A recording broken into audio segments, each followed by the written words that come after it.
Yes, guys, welcome back to Chelsea Fan TV. Welcome back to another episode of 5 Things We Learnt.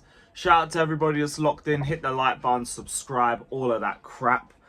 And yeah, another pre-season loss. This time to the champions of Europe. I don't know if they're champions of the world. No, that's Manchester City. But yeah, champions of Europe, Real Madrid.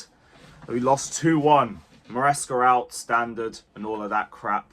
Although some of you guys might actually believe it at this point. I'm not Maresca out. I'm not Maresca out. I know a couple of people are already. They're probably the same people who are still backing Poch and flip-flopping over him throughout last season. But we're not there. We're not there. It is still just pre-season. But we are going to talk about the game. We are going to talk about what went wrong. We are going to talk about the defence, the wingers. I was not even really threatening the goalkeeper too tough throughout the match. Like, bar the goal, I don't really remember any clear-cut chances that we made. I remember Mudryk just skying a shot into the curtains, but like that's just Mudryk all over at this point.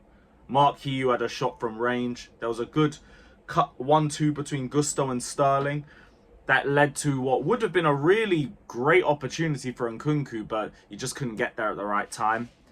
Other than that, we barely tested Courtois or Lunin. But that first half, like, we were good in possession. We were good in terms of progressing the ball. But in transition and defensively, bruv, like, we are just spread open. And it's not even just structurally, like, individually too. Both Colwill and Badiashile were both making mistakes. Like, the pair of them were playing like they were on Cali. You have, for the first goal, Colwill literally just jogging, leaving Badiashile just exposed by himself. The second goal, all Badiashile has to do is just run to the goal line. Just run to the goal line. And then you're going to clear that chance. What does he do? Starts jogging. I don't get it. Are they being run to the ground in training? I would think not. Is it lack of sharpness? Maybe, but like they've all had a decent amount of minutes in pre-season. So like, I don't know. I just think individually the pair of them were poor. Individually, both of them weren't good. And Colwill as well with some of the passing. Felt suicidal at times. A pair of them really, really need to up those performances for the start of the season. Because I get it. We're playing high up and we're leaving ourselves massively exposed, and that could be partly down to the structure. I think I saw Maresca as well say that's something that they've not necessarily taught, and it's still a problem from last season. So maybe you see less of that in games during the Premier League season. But in terms of this match, we played high up again, and we were just getting cut apart.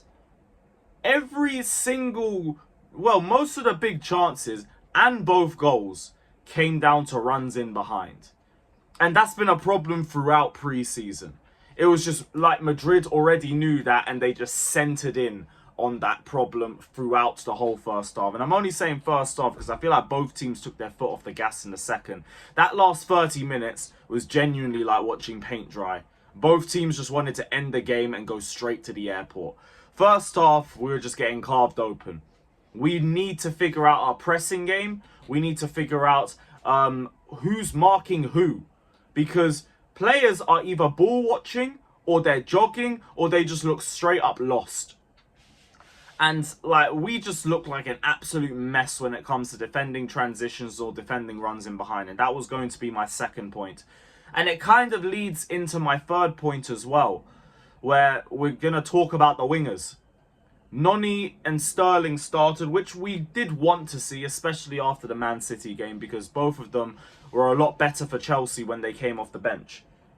But it felt like 2 steps backwards this game. Like, we were saying on my stream yesterday that Noni and Sterling was like the Spider-Man meme, where both Spider-Mans are just pointing at each other. Because they both just do the same thing. Like, one good moment and about another 6 meaty moments. And that was the story of our game on the wings. Both of them were just so frustrating to watch. So frustrating. And I'm getting to a point where if we can, God willing, get Osimhen through the door, even on a loan, just put Jackson at left wing, please. Because I can trust his hold-up play. I can trust his decision-making, his dribbling, his link-up play. I'd like to see him there because I feel like he can offer me more consistency than anybody else can at the left wing. Don't even get me started about when Mudryk came onto the pitch. This guy, you're lucky it's pre-season. As soon as the first whistle blows, against Manchester City, my patience is gone. I now need to see improvements. I now need to see end product. I now need to see results. I saw this guy come on and literally manage to drop an even worse performance than what I saw from Sterling before that. Like, these can't be the left wing options. These can't. At least Noni, for as annoying and as frustrating as his performances can be, he's not 29 like Sterling, and he eventually gets something. He eventually gets you some sort of GNA. Now, I know we can make the same argument for Sterling, but Sterling's on 325k a week, and he's 29 years old. Sorry. You can't be moving like a potential prospect at that age on those wages. Noni, I can look at you and think, all right, you know what? You might be able to just get the end product working a little bit more with a bit more patience. Sterling, no. This is not it. But we're stuck with him. So all the raging and the fume and being annoyed about him, they'll just drop your standard 6 out of 10 against City like he usually does and then disappear for the next month. Mudryk, though, and also, as when I was talking about leading that into the point about the wingers, the pressing. These men are so lazy off the ball. It's ridiculous. Noni jogging. Sterling pressing at some points and then jogging in the rest. Mudryk, that brother was jogging because he was confused. He was literally confused. He didn't know who to mark, who to run out, what position he should be in, pause, all of that. God bless him, man, because he needs some help on that pitch. He needs some help. It's an absolute mess. The good thing is, we're back now. The players have come back to England, because I did see a quote from Maresca after the game, which is going to be my next point. And he said, where was it? So he said, he admits 5 games in 17 days has been tough and said the real pre-season was the 2 weeks in Cobham, and to be honest, after when we go back. So he's kind of hinting at not being able to prepare his team in terms of understanding his structure because he's had to focus on so many different games. I don't know if that's an excuse or not, but time will give us the answer. Now that the team's back in Cobham, hopefully they can focus on the structure and the understanding of the tactics a little bit more. And hopefully we look a little bit more defensively solid in the next few games. I'm going to keep an eye on that, and I'd like to see a bit of improvement in us defensively. Maybe the wingers will get a bit better end product. I don't know. But bar Noni, I'm just running out of faith with both Sterling and Mudryk. I mean, Sterling, I already know what I'm going to get with him. Raheem Sterling is Raheem Sterling. This brother will annoy you, but he might get you something. Same thing with Noni. He'll annoy you, but he might get you something. With Mudryk, you're praying. You're praying to God, and you're hoping it's a good day in it, and like he woke up well, and he had a good meal and all of that crap. But yeah, time to focus on the structure a little bit more. Final point. I want to end on a positive. For everybody. Vinny don't like playing against Reece James.